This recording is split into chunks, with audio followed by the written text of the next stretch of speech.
सिद्धेभ्यः नमो अर्हन्ताणं नमो सिद्धाणं नमो आयर्याणं नमो वज्झायाणं नमो लोये सवसाहुणम्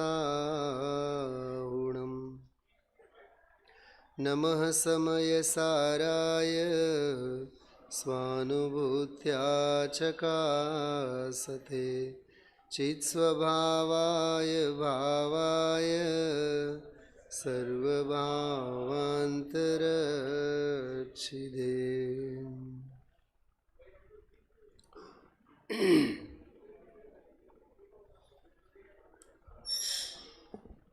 दृष्टि का विषय समयसार ग्रंथादिराज छठी गाथा और सातवीं गाथा दोनों गाथाओं के आधार से टीका और भावार्थ के माध्यम से हम आप लोगों ने सारा प्रकरण देखा है।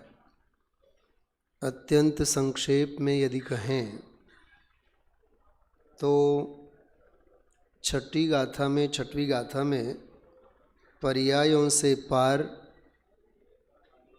एक शुद्ध ज्ञायक भाव पर द्रव्यों से भिन्न उपासने में आता हुआ ज्ञायक भाव जो अनादि सिद्ध स्वयं सिद्ध अनादि अनंत हैं, नित्य उद्योत रूप हैं। और एक बहुत मार्मिक विशेषण आया प्रकाशमान ज्योति है। उसमें से स्वपर प्रकाशक स्वभाव भाव की सिद्धि प्रसिद्धि करते हुए ज्ञायक भाव को बताया गया, समझाया गया। सातवीं गाथा में निश्चय और व्यवहार इन दोनों नयों के माध्यम से पर्यायों से पार कहा, प्रमत्त रूप और अप्रमत्त रूप इन दोनों पर्यायों से पार कहा गया। तो चलो ये तो कर्मोपाधि जन्य कर्मोदय से होने वाली विकारी निर्विकारी क्यों कहा मैंने, अप्रमत्त आदिक आगे की जो हैं गुणस्थानगत दशा वो तो निर्विकल्प रूप है ना, लेकिन दशा है ना। और नीचे वाली जो है वो तो है ही प्रमत्त रूप, ठीक है। तो पर्यायों से पार, पर्याय मात्र से पार छठी गाथा में ऐसा ज्ञायक भाव। देखो एक बात बार बार मतलब अपने को वो टच होनी चाहिए, संयम। पर्यायों से पार मात्र कहा गया, इतना ही नहीं, पर द्रव्यों से भिन्न उपासने में आता हुआ भगवान आत्मा ज्ञायक कहा गया है। मतलब इसको ऐसा कहते हैं, सुनो ध्यान से, एक बहुत न्याय की शैली में एक बढ़िया बात आ रही है दिमाग में। ये आदरणीय बड़े पंडित जी साहब के व्याख्यान में बहुत आया करती है प्रायः। वो कहते हैं ज्ञान वस्तुनिष्ठ होना चाहिए। क्या कहा, दोहराओ एक बार। ज्ञान वस्तुनिष्ठ होना चाहिए। तात्पर्य ये है जान भर लिया इससे काम नहीं होगा।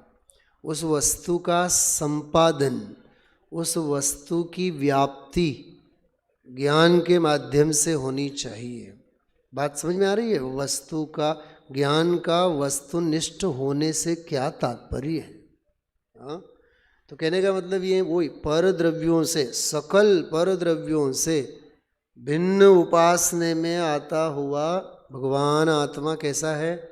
शुद्ध है। कहा ना, उसमें शुद्ध का विशेषण जो दिया था मैंने आपको, एक विशिष्ट 10-15 मिनट उसकी चर्चा की थी पूरी। गुरुकुल के बच्चे आप लोग सभी जानते हैं, बल्कि यहाँ भी आप लोग अमित गति आचार्य की सामायिक पाठ का यदि पाठ करते हैं, वो तो 2-4 अलग अलग पाठ मिलते हैं। द्वात्रिंशतिका वाला जो है वो अलग है, उससे अलग जो गुरुकुलों में कुंभोज बाहुबली कारंजा इन गुरुकुलों में, आप तो कुंभोज में वहाँ पढ़े ना, कुंभोज बाहुबली में? अच्छा, तो आप लोगों को पता है उसमें सामायिक पाठ जो सुबह शाम पढ़ा वो पाठ अलग है। और जब महाराष्ट्र के जो बच्चे जिन्होंने गुरुकुल में सुना हो तो उसमें जो है वो संस्कृत का ही अनुवाद है। सुमेर काका आप तो जानते हैं, संयोग संबंध असे जीवाला म्हणूनि दुखे असती तयाला, ये है ना मराठी में सामायिक है। संयम ये सामायिक मराठी में है, लेकिन ये पूरी की पूरी संस्कृत की बिल्कुल छाया है। संयोग मूला जीवेन प्राप्ता दुख परंपरा तस्मात् संयोग संबंधम त्रिपरित्य त्यजाम्यहम्। पर द्रव्यों के निमित्त से अशुद्धि वाला एक प्रकरण इसमें आया था, मैंने ली थी। बल्कि इसमें और एक बात ऐड कर लेना, समझ लेना, तस्मिन् निमित्तम पर संग एव, ये कलश में प्रकरण आता है। तस्मिन् निमित्तम पर संग एव, पर मात्र से नहीं, पर की संगति करने मात्र से ऐसी कर्मोपाधि जन्य विकार और विभाव भाव की स्थिति समझाई गई है जिनवाणी में। तो छठी गाथा का ये हार्द, पर द्रव्यों से, सकल पर द्रव्यों से, नियम सार की 102 नंबर की गाथा सुनी है, याद है आप लोगों को? याद करने जैसी गाथा है। 102 नंबर की गाथा। कौन सा शास्त्र कहा मैंने? नियम सार। वो गाथा भगवती आराधना में मिलती है, मूलाचार में भी है, धवला में तो उद्धृत है ही, सामायिक पाठ में भी है, वो संस्कृत में सामायिक पाठ में भी है। एको में शाश्वतश्चात्मा ज्ञान दर्शन लक्षणा शेषा बहिर्भवा भावा सर्वे संयोग लक्षणा। वपुर दारा धनम उस श्लोक में भी है, अंत में थोड़ा सा ऐसा पुट उसमें लिया हुआ है। सारे परद्रव्य हैं, भिन्न भाव हैं। तो कहने का तात्पर्य ये है, छठी गाथा का ये स्वर है, पर द्रव्यों से भिन्न आत्मा उपासने में आता हुआ।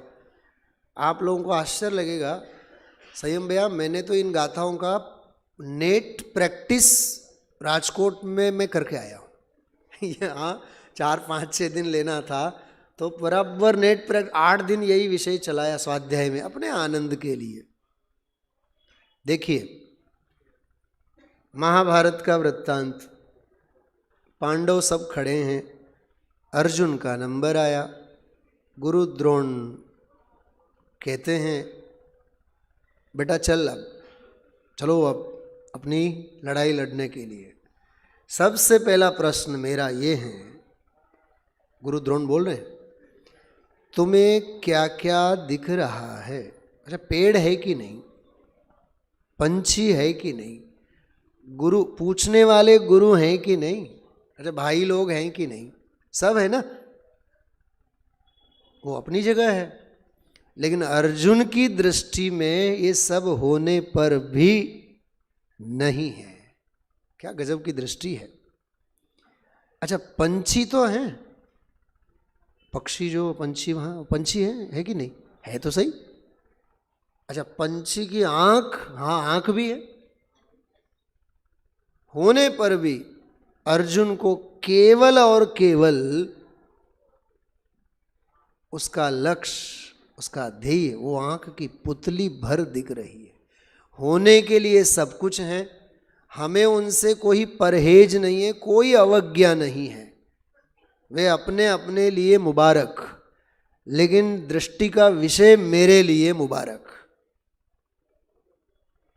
सभी आप लोग क्रिकेट खेलते हैं, हम पे भी वो बहुत पागलपन सवार था उन दिनों, जाते थे खेलने के लिए। जैसे लाइन लेंथ वाली में उस लैंग्वेज में बात की थी, मारना है बैट से, ठीक है, मारना है किसको? गेंद को ना, बॉल को। अच्छा एक सवाल है सिंपल, मारते समय बैट को देखना चाहिए कि बॉल को देखना चाहिए? इसमें अनेकांतात्मक जवाब आ रहे हैं आपके। हाँ सुनो, बहुत संक्षेप में मैं बात कर रहा हूं। बैट भर के ऊपर जिससे मुझे मारना है उसी के ऊपर दृष्टि बनी रहेगी तो न जाने कहाँ आकर के टकराएगी, कोई भरोसा नहीं। और उसी के ऊपर दृष्टि बनी रहेगी बैट से मारने की धुन में बैट कहाँ रखी है, आगे हैं, पीछे हैं, क्रीज के अंदर हैं, बाहर हैं, कहीं ऐसा तो नहीं कि पीछे का स्वाहा हो तो न जाए बराबर। मतलब आप सोचो, होने के लिए तो वो 3 स्टंप्स भी हैं, बॉल भी हैं, बैट भी हैं। अच्छा समझो कि भाई मुझे तो स्पिनरों के सामने खेलने में अच्छा लगता है, बाकी मीडियम पेसर हो, फास्टर हो, हाँ तो मज़ा नहीं आता। तो कोई बैट्समैन वहाँ खड़ा होकर के बोले साहब आप जो है ना बॉलिंग करेंगे थोड़ी सी स्पीड 145 km जो उससे आती है उससे थोड़ा सा आप 90-80 के अंदर रखिए। नो कमेंट्स, हम हमारी स्पीड से फेंकेंगे और आप अपनी हैसियत से, अपनी योग्यता से आपको बैटिंग करनी है। विकल्प मात्र किसी का नहीं है, होने के लिए तो सब है। देखो आप जैसे बैटिंग करते हैं तो कुछ क्षण पहले वो बॉल जब फेंक रहा होता है उससे पहले वो कभी कभार जो है ना बैट्समैन गिन भी लेते हैं कौन कहाँ प्लेयर कितने खड़े हैं, ऐसे ऐसे हाथ करके इशारा करके, जैसे द्रव्यार्थिक नहीं पर्यायर्थिक नहीं, ऐसे बिल्कुल वो गिन भी लेते हैं। ये आगम के नहीं, ये अध्यात्म के नहीं, सब सारी मतलब वो निर्णय की कक्षा में तो सब कुछ देख लेता है, लेकिन जब बैटिंग कर रहा होता है उसे कोई लेना देना नहीं है। अरे वो कैच जाएगी तो भले, नहीं जाएगी तो भले, जो होगा सो देखा जाएगा, या होम करके उसमें वह बिल्कुल अपने आप को झोंक देता है। दृष्टि के विषय की यही कमाल है। इसलिए यहाँ इस प्रकरण में छठी गाथा में जो मूल एक शुद्ध ज्ञायक भाव, पर द्रव्य सकल द्रव्यों से भिन्न उपासने में आता हुआ वह ज्ञायक भाव, इसको विशेष रूप से आप आत्मसात कीजिए। बहुत मार्मिक प्रकरण है। मैं इसमें से एक अंश केवल लेना चाहता हूँ, फिर 7वीं गाथा की भी अपन बात करेंगे। देखिए यहाँ 23 नंबर के पृष्ठ पे देखिए, 23 नंबर, इसमें एक बहुत सुंदर प्रकरण है। पर पदार्थों और उनके भावों से भिन्न होने के कारण यद्यपि यह ज्ञायक भाव सदा शुद्ध ही है।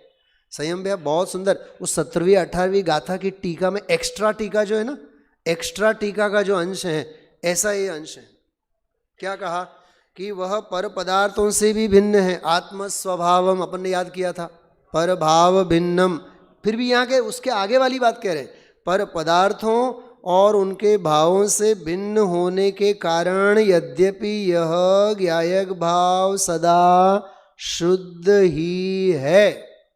ठीक है, लेकिन वह हमारी श्रद्धा का, वह हमारी दृष्टि का, वह हमारे ज्ञान का, वह हमारे चारित्र का, आचरण का तो विषय बने, आराधना को तो विषय बने।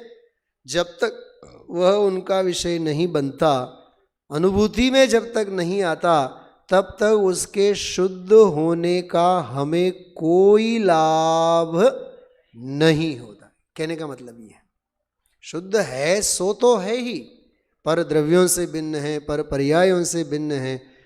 ये तो वस्तु व्यवस्था की बात हुई। अब वस्तु की दृष्टि की बात कर रहे हैं।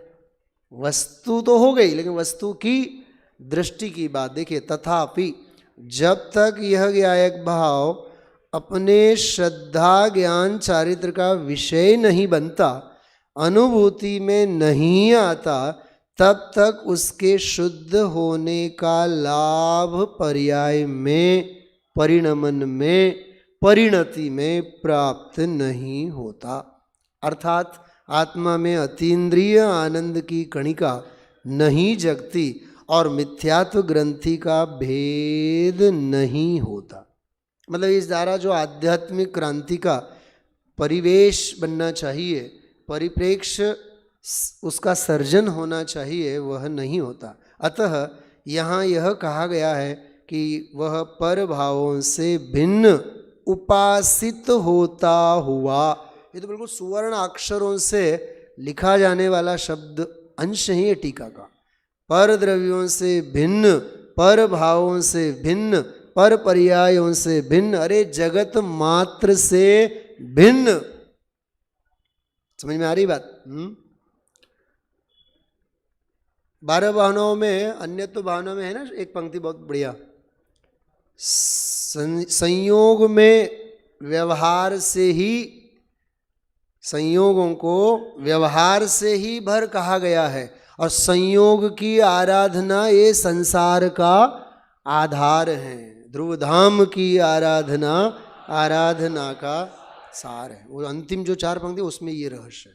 संयोग है सब अपनी जगह, वो व्यवहार से उन्हें साथी कहा गया, साथ कहा गया, लेकिन स्वभाव का साथ स्वभाव का साथ है, स्वभाव ही है सर्वस्व अपना। एक तो ये अंश थोड़ा सा और उजागर करने जैसा था। 7वीं गाथा में सबसे पहले व्यवहार नय की अपेक्षा समझाएं। व्यवहार के उपदेश में, व्यवहार के उपदेश से ये कहा जाता है कि ज्ञान है, दर्शन है, चारित्र है आदि, लेकिन परमार्थ से देखा जाए, अभेद शुद्ध निश्चय नय से देखा जाए तो कहते हैं न ज्ञान है, न दर्शन है, न चारित्र है। स्वयं में एक विषय आपको केवल संकेत करता हूँ, आप जरूर इनको और प्रेरित कीजिए। ये जो वाली बात है, न ज्ञान है, न दर्शन है, न चारित्र है, ये बोलो पर द्रव्य से भिन्न उपासने में आता हुआ वो जो शुद्ध है, इसी प्रकार की यहाँ ये अंतर की ध्वनि है, ये अंतर्नाद है। वहाँ तो पर द्रव्यों की बात कही, अंदर का भी तो गुण भेद आदि ये भी तो, उनको भी तो छोड़ना ही है ना। गुणों को नहीं छोड़ना है, लेकिन भेद के पक्ष को तो छोड़ना ही है ना। और भेद का पक्ष सबसे बड़ा पक्ष है। 143-44 नंबर की गाथाओं में जो बात आती है, व्यवहार से ऐसा है, निश्चय से ऐसा है, एकस्य बद्धो न तथा परस्य। ठीक है, एक से व्यवहार से बंधा हुआ है, निश्चय से बंधा हुआ नहीं है, दोनों पक्ष हैं। अब ध्यान से सुनना आप लोगों, उपयोग बहुत एकाग्र करना। दोनों नयों के पक्ष हैं। मुझे तो पक्षातिक्रांत होना है। अब उन दोनों पक्षों से तो हट गया और अब धुन चढ़ गई, कौन सी? मुझे तो पक्षातिक्रांत होना है, मुझे तो पक्षातिक्रांत होना है, मुझे तो पक्षातिक्रांत होना है। तो पक्षातिक्रांत की माला जो जप रहा है, वो पक्षातिक्रांत है कि कहीं ना कहीं पक्षातिक्रांत के पक्ष में ही खड़ा है वो। हाँ,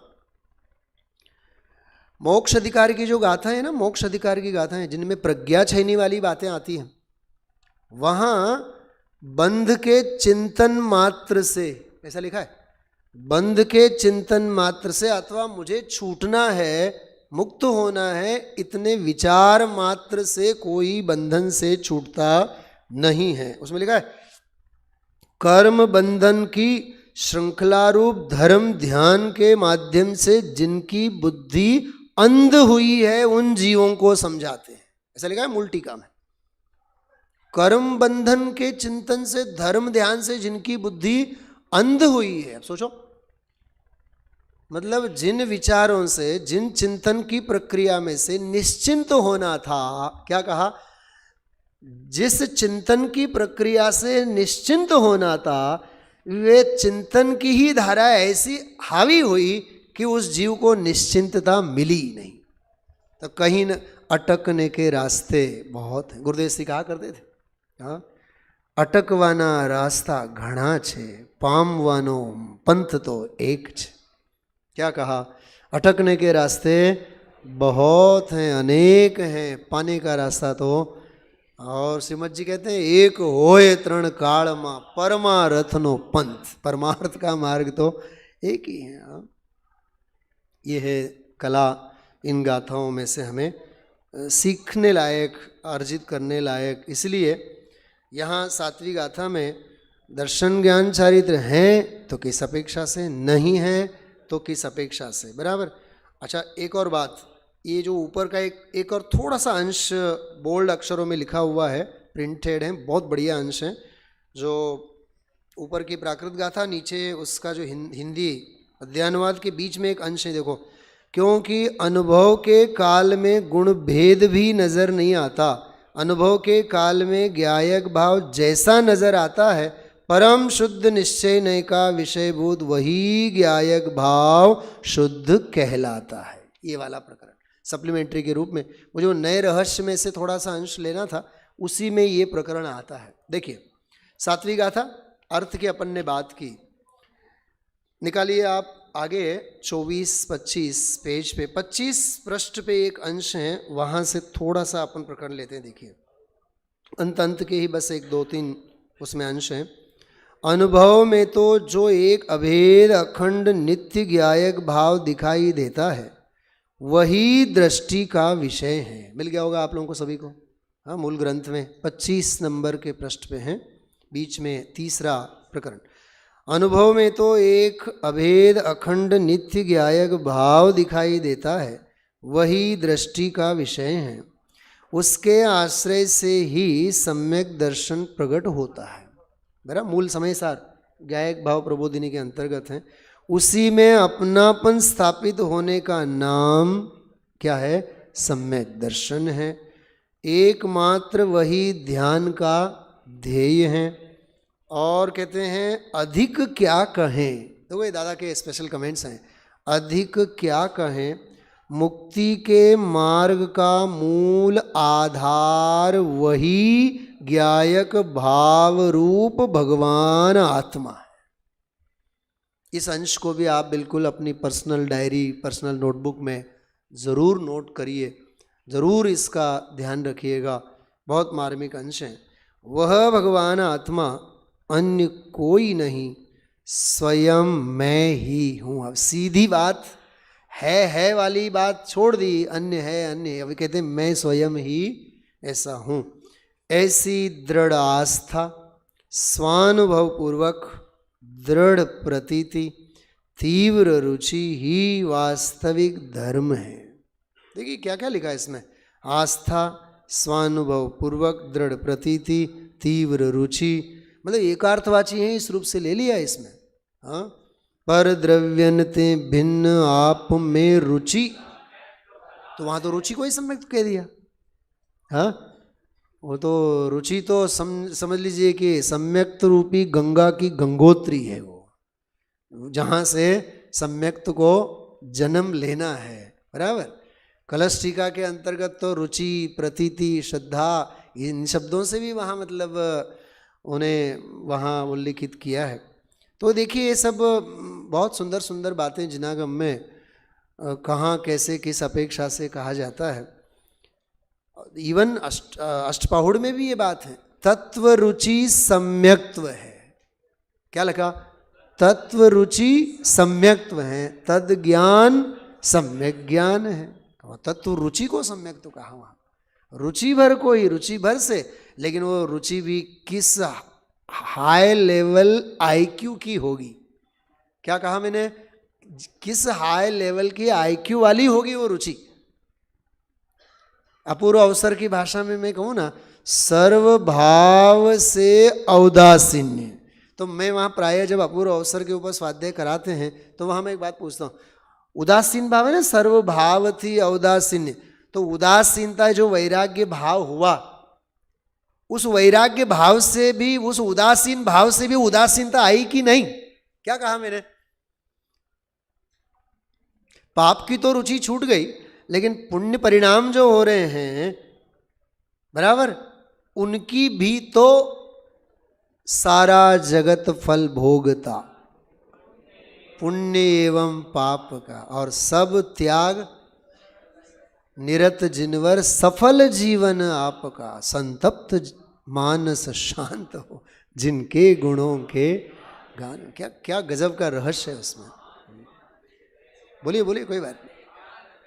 सारा जगत फल भोगता, नित पुण्य एवं पाप का, सब त्याग रस निरत जीवन सफल जीवन आप, संतप्त मानस शांत हो जिनके गुणों के गान में, वे वर्धमान महान जिन विचरे। देखो, विनोबा भावे जब पहली बार गांधी जी से मिलने गए तो गांधी जी वो गेहूं साफ कर रहे थे। तो गांधी जी ने बोला, कहीं अन्यत्र ये भी आती है कि बात कि वो साग सब्जी सुधार रहे थे, साफ सफाई में लगे थे। तो उन्होंने पूछा कि हम आए हैं, कोई काम है? तो गांधी जी बोले, बैठो, काम है तो बैठो, हमारे साथ ही बैठो। तो विनोबा भावे ने अपनी आत्मकथा में लिखा कि मैं जिस जिज्ञासा से आया था मेरे लायक काम कोई है, तत्काल ये बोलते हैं बस ये काम ही तो है, काम काम होता है।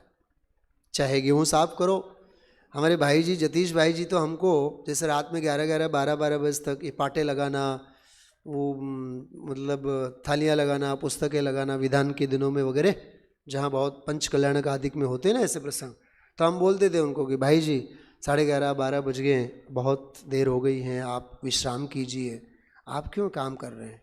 मालूम वो क्या बोलते थे सुनील जी, समो शरण में 100 धर्म भी झाड़ू लगाता है। क्या कहा समो शरण में 100 धर्म भी झाड़ू लगा, काम काम होता है, कोई काम छोटा और कोई काम बड़ा नहीं होता है, उसमें भी वैयावृत्ति के संस्कार छुपे हुए। सुनो, और कई विद्वानों के श्रीमुख से आपने सुना होगा, कोई मित्र बैठे हैं स्वाध्याय में, दूसरा मित्र आकर के बैठा, उसके पास शास्त्र नहीं है, शास्त्र में देखने के लिए उसे प्रेरित करना, शास्त्र उसके सामने करना, इससे भी ज्ञानावरण कर्म का क्षयक्षम होता है। ये साधर्मी वात्सल्य है, मार्ग प्रभावना है, ऐसी सारी बहुत सारी बातें अपने रग रग में हमें समानी चाहिए। तो मैं आपसे कह रहा था कर्तव्य दीक्षा क्या होती है। देखो कर्तव्य, उन्होंने ऐसा लिखा है, हमें तो प्रथम गांधी जी के प्रथम दर्शन में ही हमें कर्तव्य दीक्षा मिली। यहाँ देखिए गुरु दादा क्या कह रहे हैं, वह भगवान आत्मा अन्य कोई नहीं, स्वयं मैं ही हूँ, ऐसी दृढ़ आस्था, स्वानुभव पूर्वक दृढ़ प्रतीति, तीव्र रुचि ही वास्तविक धर्म है, सच्चा मुक्ति का मार्ग है। इस ज्ञायक भाव में यदि आपके पास हैं तो आप मेरे साथ बोलिए, बहुत आनंद आएगा। इस ज्ञायक भाव में अपनापन स्थापित करना ही आत्मार्थी मुमुक्षु भाइयों का एकमात्र कर्तव्य है। यह है दृष्टि के विषय का अपना मूल में प्रदेय। नए रहस्य, कौन भाई कहाँ गायब हो गए? नए रहस्य ग्रंथ का आप देखिए, सबसे पहले मैं आपको इसमें से एक बहुत सुंदर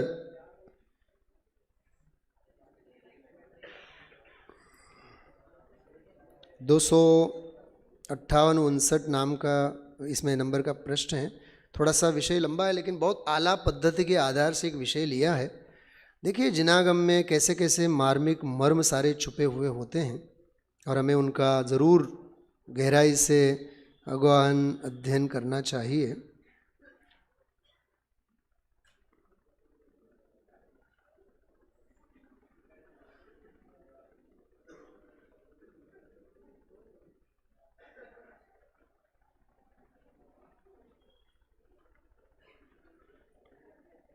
दो तीन इसमें से प्रकरण मैं आपको बताता हूँ। 255 प्रश्न हैं नए रहस्य पुस्तक में 255। PDF फाइल में भी ऐसे ही और ओरिजिनल में भी हैं 255। इसमें जो 10 प्रकार के द्रव्यार्थिक नयों का सारा प्रकरण आया, उसमें 10वां जो है परम भाव ग्राहक द्रव्यार्थिक नय। देखिए विषय का समापन किस प्रकरण से अपन कर रहे हैं। जो नय शुद्ध अशुद्ध और उपचरित स्वभाव से रहित द्रव्य स्वभाव को, ब्रैकेट में लिखा है परम स्वभाव को ग्रहण करता है, वह परम भाव ग्राहक द्रव्यार्थिक नय है। देखो आचार्य की मूल भाषा है जो आलाप पद्धति में लिखी है। सिद्धि की कामना करने वालों को उसे अच्छी तरह जानना चाहिए। आलाप पद्धति पृष्ठ 213 पर मूल संदर्भ यहाँ देने का प्रयास किया है। आत्मा के 11 सामान्य स्वभाव, ये बिल्कुल एक सुंदर प्रमेय, याद रखने जैसा विषय है। 11 सामान्य स्वभाव और 10 विशेष स्वभाव बताए गए हैं। मैं केवल सामान्य स्वभाव की बात करता हूँ, आगे बढ़ते हैं। आपको स्क्रीन में आया हुआ है, ठीक है, देखिएगा, बोलिए मेरे साथ। अस्ति स्वभाव, नास्ति स्वभाव, नित्य स्वभाव, अनित्य स्वभाव, एक स्वभाव, अनेक स्वभाव, भेद स्वभाव, अभेद स्वभाव, भव्य स्वभाव, अभव्य स्वभाव, परम स्वभाव, और ये 11 सामान्य भाव हैं। ठीक है, अब आगे का इसमें प्रकरण देखिए, जो मैं अंश आपको मूल में बताना चाहता हूँ। 256 पेज पे आला पद्धति का ये 224 पृष्ठ पर जो आया हुआ विषय उसको इसमें उद्धृत करते हुए लिखा है। देखना छठी सातवीं गाथा को भी इसमें कैसा संकलित किया है। ध्यान देने योग्य बात यह है कि यह परम स्वभाव शुद्ध और अशुद्ध के भेद से भी रहित कहा गया है। क्या कहा? हाँ, शुद्ध और अशुद्ध के भेद से भी रहित कहा गया है, जिसे अन्यत्र, अन्यत्र मतलब पर्सनल ग्रंथ यदि आप लोग रखा करते हैं कक्षाओं में वगैरह, तब जरूर अन्यत्र मतलब गाथा 6 और गाथा 7, अन्यत्र प्रमत्त और अप्रमत्त भावों से रहित या 4 भावों से भिन्न कहा गया है। ये 38वीं गाथा 50वीं गाथा नियम सार, उसकी तरफ देखो। वाक्य एक हैं और 2-2 ग्रंथों के अन्य स्रोत इसमें सूचित किए गए हैं।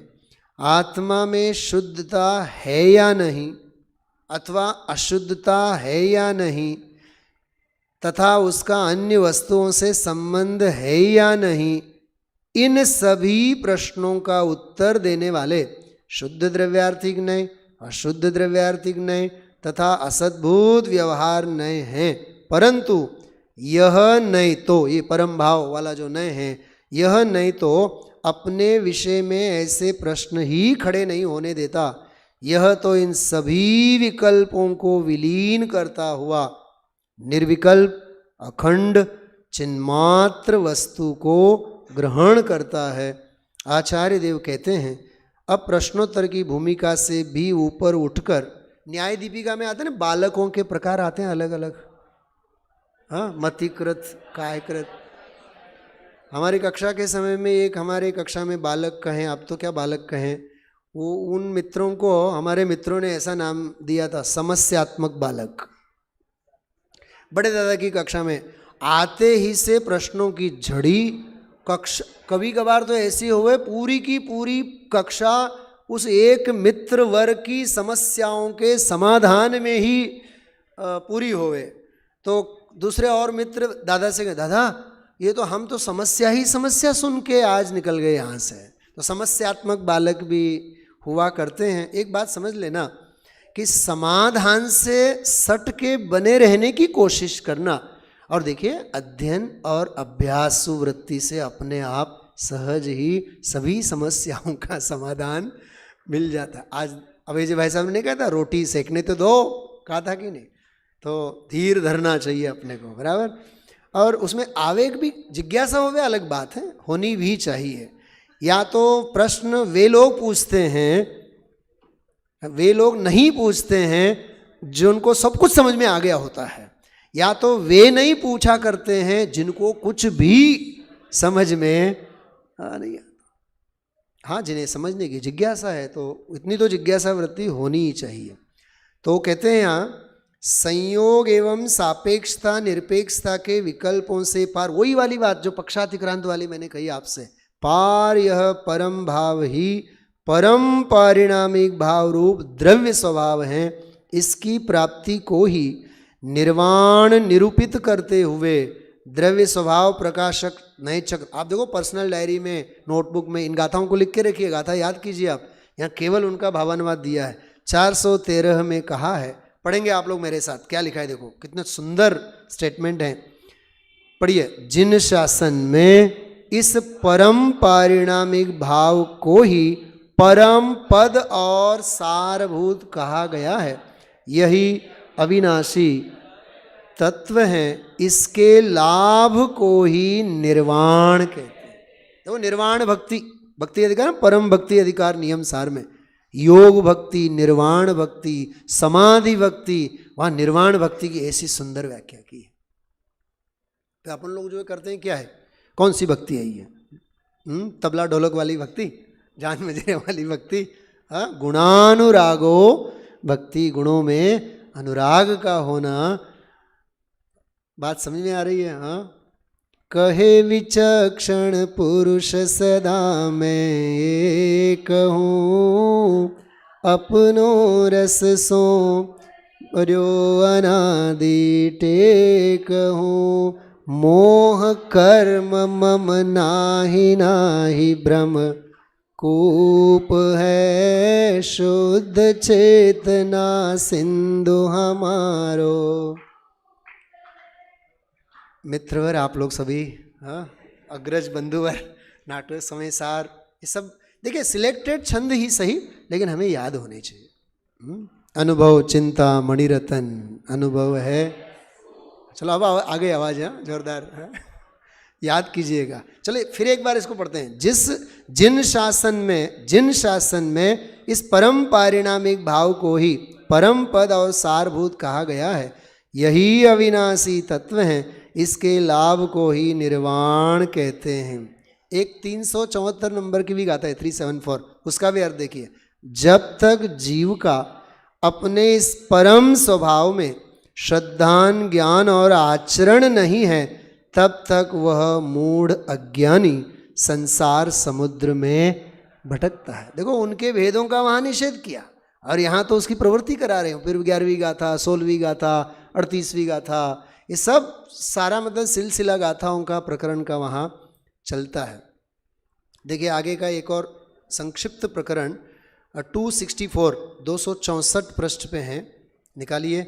बिल्कुल अंतिम सार के रूप में ये अंश यहाँ लेकर के हम आप लोग इस विषय को समाप्त करते हैं। 264 इतना ही अंश देखिए। और इसको क्या बोलते हैं, कौन से फ़ॉन्ट बोलते हैं? ये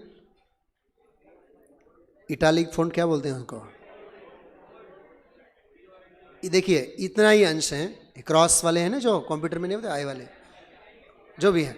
खैर मेरे साथ पढ़ेंगे आप लोग। इस प्रकार यहाँ वस्तु स्वरूप को गहराई से समझने के लिए गुण, शक्ति और धर्म के स्वरूप पर संक्षिप्त विचार किया गया है। प्रवचनसार, पंचास्तिकाय, पंचाध्यायी आदि ग्रंथों से इनका विस्तृत स्वरूप जाना जा सकता है। बुद्धि की क्षमता के अनुसार ही विस्तार में जाना उचित है, अन्यथा हम उलझ भी सकते हैं, भ्रमित भी हो सकते हैं। अतः अनंत शक्तियों, अनंत गुणों के, आदि दीपक है वो, अनंत शक्तियों, अनंत गुणों के अखंड पिंड चैतन्य मात्र स्वभाव को जानने के प्रयोजन की मुख्यता रख कर ही आगम अभ्यास करना योग्य। ठीक है, क्या करना चाहिए और क्या करना नहीं चाहिए, कर्तव्य और अकर्तव्य। हाँ, बुद्धि जिसे कहते हैं ना, कर्तव्य और अकर्तव्य का भान जिसमें होता है उसे बुद्धि कहते हैं। बहुत बौद्धिक स्तर पर, केवल मति कल्पना से नहीं। अन्यथा जैसे आप लोग एक भजन पद बोलते हैं ना कि आत्मचिंतन का ही समय आया, पाके नरतन क्या खोया क्या पाया। उसमें जो पहली ही अंतरा आती है, हम जिसे ज्ञान ज्ञान कहते हैं, हम जिसे ज्ञान ज्ञान कहते हैं, मन तो इंद्रियों में भर माया, पाके नरतन क्या खोया क्या पाया। ध्यान रखना, ये केवल मैं आपको चिंतन बिंदु के अर्थ में याद किया है। ये अद्भुत कमेंट्स प्रातःकाल की कक्षा के लिए भी, अभी के दृष्टि के विषय की कक्षा के लिए अंतिम वाक्य मैं कह रहा हूँ, सुनिए। दृष्टि का विषय दृष्टि ही का विषय है। दृष्टि का विषय तो दृष्टि ही का विषय है, और दृष्टि का विषय तो दृष्टि का ही विषय है। ओम नमः सिद्धेभ्य।